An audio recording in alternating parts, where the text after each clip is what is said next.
माननीय अध्यक्ष महोदय, खंड 1 इस प्रकार का कोई प्रस्ताव विचाराधीन नहीं है।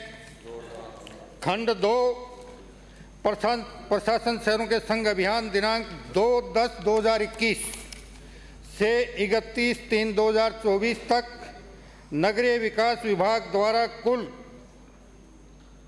6,40,060 पट्टे वितरित जारी किए गए तथा 5219.82 करोड़ रुपए का राजस्व प्राप्त हुआ एवं स्वायत्त शासन विभाग द्वारा कुल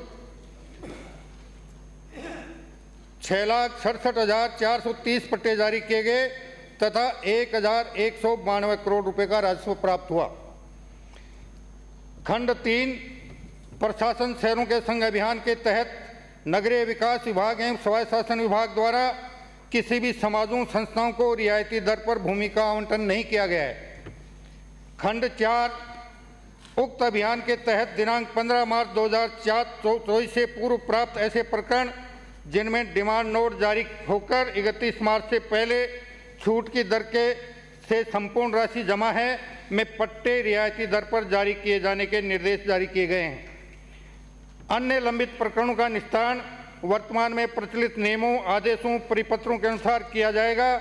इस संबंध में दिनांक 15/3/2024 एवं 12/7/2024 को आदेश जारी किए गए हैं, जिसकी प्रति परिशिष्ट ऐप पर संलग्न है। माननीय सदस्य, मेरे 2 सवाल हैं मंत्री जी से। एक तो ये क्वेश्चन पूछने से कम पूरे राजस्थान का भला हो गया कि आपने 12/7 को ये ऑर्डर निकाल दिया। मेरा मूल प्रश्न ये था कि चुनाव आचार संहिता जो 15/3/24 को लगी थी, उससे लोगों ने ऑफलाइन/ऑनलाइन आवेदन मामलों में जो सरकार छूट दे दी है, उसकी कार्रवाई हुई है या नहीं? आप करोगे या नहीं करोगे? एक सेकंड, पूरा मेरे को पढ़ने दीजिए। नहीं तो इसके लिए आवेदक की क्या गलती है? आवेदक की कोई गलती नहीं, उसने तो आवेदन करा और आचार संहिता लग गई। और लोक कल्याण की राज्य सरकार है आपकी, आप खुद कहते हैं ये चीज कि लोक कल्याण की सरकार है और आम जन को समानता का अधिकार है, और ये समानता का अधिकार कोई आपने हमने नहीं दिया है, ये हमारे प्रियम्बल में। प्रश्न पूछिए। प्रश्न मेरा ये है कि उन विचारों की जिनकी गलती नहीं है, जिनको ऑफलाइन और ऑनलाइन जिनने अप्लाई करा और आपने डिमांड नोटिस नहीं दिए, क्योंकि आपकी आचार संहिता लगी थी 45 दिन राजस्थान सरकार की और 45 दिन लोकसभा के चुनावों की वजह से। या तो आप 45 दिन में उनको डिमांड नोटिस दे दें, उनने तो अप्लाई कर रखा है। एक तो प्रश्न ये है मेरा। दूसरा, आपने मेरे खंड 3 का जो जवाब दिया कि 1/10/21 से लेके 15/3/24 तक हमारा ये अभियान चला, और कालीचरण जी ने पहले सत्र में एक क्वेश्चन पूछा था जिसमें आपने कहा कि हमने 45 संस्थाओं को 1 साल के अंदर आपने प्लॉट्स अलॉट करे। मैं ये चाहता हूं कि पिछली सरकार ने इस अवधि के बीच में किन किन समाजों को और किस किस नीति के थ्रू, क्योंकि इसमें नीति बनी हुई है, नियम नहीं बने हुए, इसमें एक नीति बनी हुई है कि उस नीति के थ्रू आपने ये उनको अलॉटमेंट करा और किन किन समाजों को ये अलॉटमेंट करा, उसकी सूची पटल पे दें। माननीय मंत्री। अरे आपसे नहीं पूछ रहा हूं, आप चुप रहिए। अरे माननीय सदस्य, इनको चुप कर दीजिए, ज्यादा नहीं बोले बीच में, बैठिए, ज्यादा मत बोलिए बीच में। बैठिए, ये काम मेरा है। और मंत्री जी सक्षम है, आपसे नहीं पूछ रहे हैं। माननीय अध्यक्ष महोदय, अरे माननीय सदस्य, उत्तर आने दीजिए। माननीय अध्यक्ष महोदय, मैं आपके मार्फत माननीय सदस्य को और इस सदन को अवगत कराना चाहूंगा कि समाजों को जो भी भूमि आवंटित हुई है वो मंत्रिमंडलीय एम्पावर्ड समिति के स्तर पर उनका निस्तारण हुआ है और इनकी संख्या अलग अलग जगह अलग अलग है। मैं ये सूची टेबल कर दूंगा और एक प्रति माननीय सदस्य को भी प्रेषित करवा दूंगा। नंबर 2, विधानसभा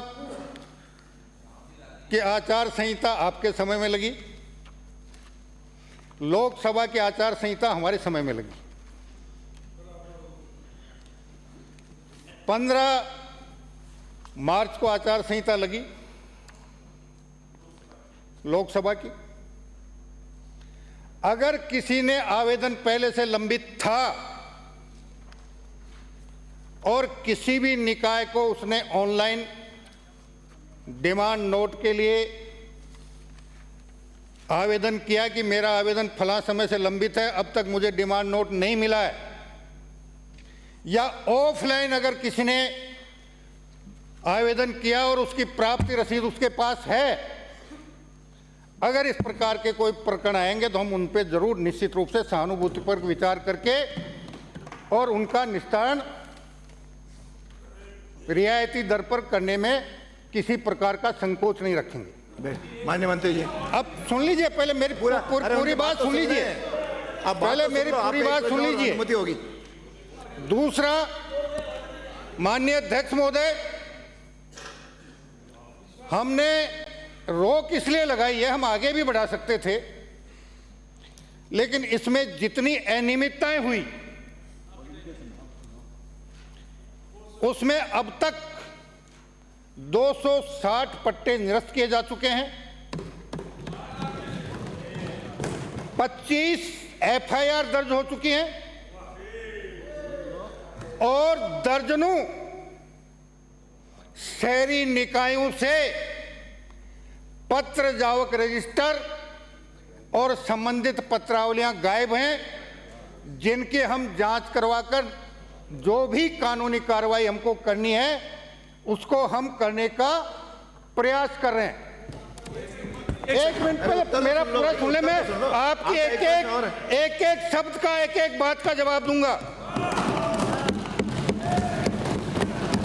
दूसरा, मैं आपसे निवेदन करना चाहूंगा, आपकी नगर पालिका राजाखेड़ा में पिछले 3 दिन से आपके दैनिक वेतन भोगी सफाई कर्मचारी 45 लाख रुपए मजदूरी का भुगतान नहीं मिलने की वजह से हड़ताल पे हैं। 1.5 करोड़ रुपया ठेकेदारों का बकाया है। और मैं आपको एक बात और बता दूं, मुझे कहना तो नहीं चाहिए इस सदन में, आपसे वो तो क्योंकि आप लोगों ने हमारी रोक रखी है, नोट पेड और अभियान को आगे मैंने नहीं पूछा आपसे, ये मैंने आपसे प्रश्न नहीं पूछा। इसका कारण क्यों रुकी हुई है? क्योंकि हमने अभियान आगे क्यों नहीं बढ़ाया, हमारा जो कारण सदन को अवगत करना चाहते हैं, और सदन की तरफ से अगर कोई सकारात्मक सुझाव आएगा तो हम उस पर भी सहानुभूतिपूर्वक नहीं, पूरी गंभीरता से विचार करके और उसको अमल में लाने का प्रयास करेंगे। एक चीज सुन लें, आपने बोल लिया, मैंने कह दिया, मैं आपको एक बात का जवाब दूंगा, एक शब्द का जवाब दूंगा, आपको भी अवसर मिलेगा। राजाखेड़ा में 31,17,000 आपसे क्वेश्चन नहीं पूछा है, राजाखेड़ा का क्वेश्चन नहीं पूछा है। बैंक से निकले, रिकॉर्ड में दर्ज नहीं हुआ, ऑडिट ने पकड़ा, एफआईआर दर्ज हुई, 3 व्यक्तियों को अपराधी नामित किया गया।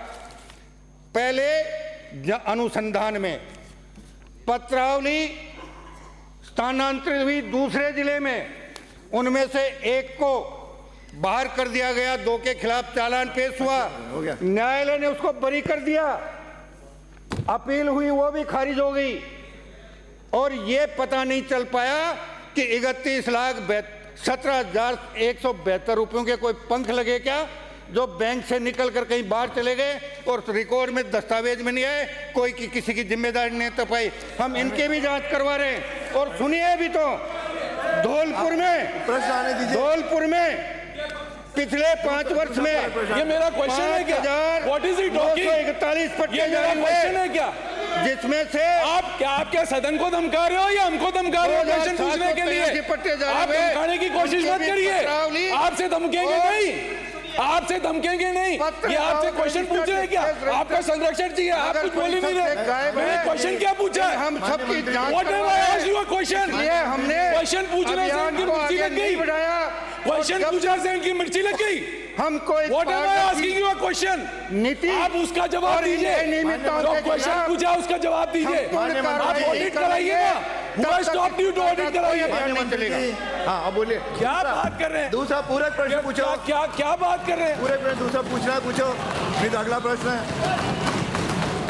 मैंने आपसे जो क्वेश्चन पूछा मंत्री महोदय उसका जवाब दीजिए, बातों को मत बदलिए। क्या बोलिए? आप तो बातों को बदल रहे हो। आप बताइए किस नीति के थ्रू आपने पिछली सरकार ने ये जो जमीनें अलॉट करी वो किस नीति के थ्रू करी? और दूसरा आपने ये बड़ी जो मैं पूछ रहा हूं वो ये मत दिखाइए, इससे कुछ नहीं होगा। आप पहले मैं नीति पूछ रहा हूं सर। आप बैठो, अरे आप बैठो। माननीय मंत्री जी इनको पूरक प्रश्न पूछने दो। माननीय मंत्री जी, माननीय आप रहो। हाँ बोलो, प्रश्न पूछो। मैं पूछ रहा हूं किस नीति के थ्रू आपने ये जमीन अलॉट करी, एक चीज। दूसरा जो आप इतना लंबा भाषण, मेरे को लिस्ट नहीं चाहिए, मैं नीति पूछ रहा हूं, लिस्ट नहीं चाहिए। आप तो प्रश्न पूछो सर, नीति पूछ रहा प्रश्न पूछो, नीति पूछ लिया माननीय मंत्री जी। और ये मैं अपने पटल से ले लूंगा, मेरे को मत दीजिए, मैं वहां से ले लूंगा। मैं अगला प्रश्न पुकार रहा हूं, वहां से ले लूंगा। मैं अगला प्रश्न पुकारूंगा फिर। सर, किस नीति के थ्रू इनने ये अलॉटमेंट कराई, ये क्वेश्चन है मेरा। बैठिए, आप बैठिए, आप नीति बताइए। माननीय मंत्री जी नीति पूछ रहे हैं। मंत्रिमंडलीय एम्पावर्ड समिति ने निर्णय लेकर किया है, अब उसकी समीक्षा चल रही है। गलत है उसको निरस्त करेंगे और सही है उसको कर देंगे। अगला प्रश्न श्री गोवर्धन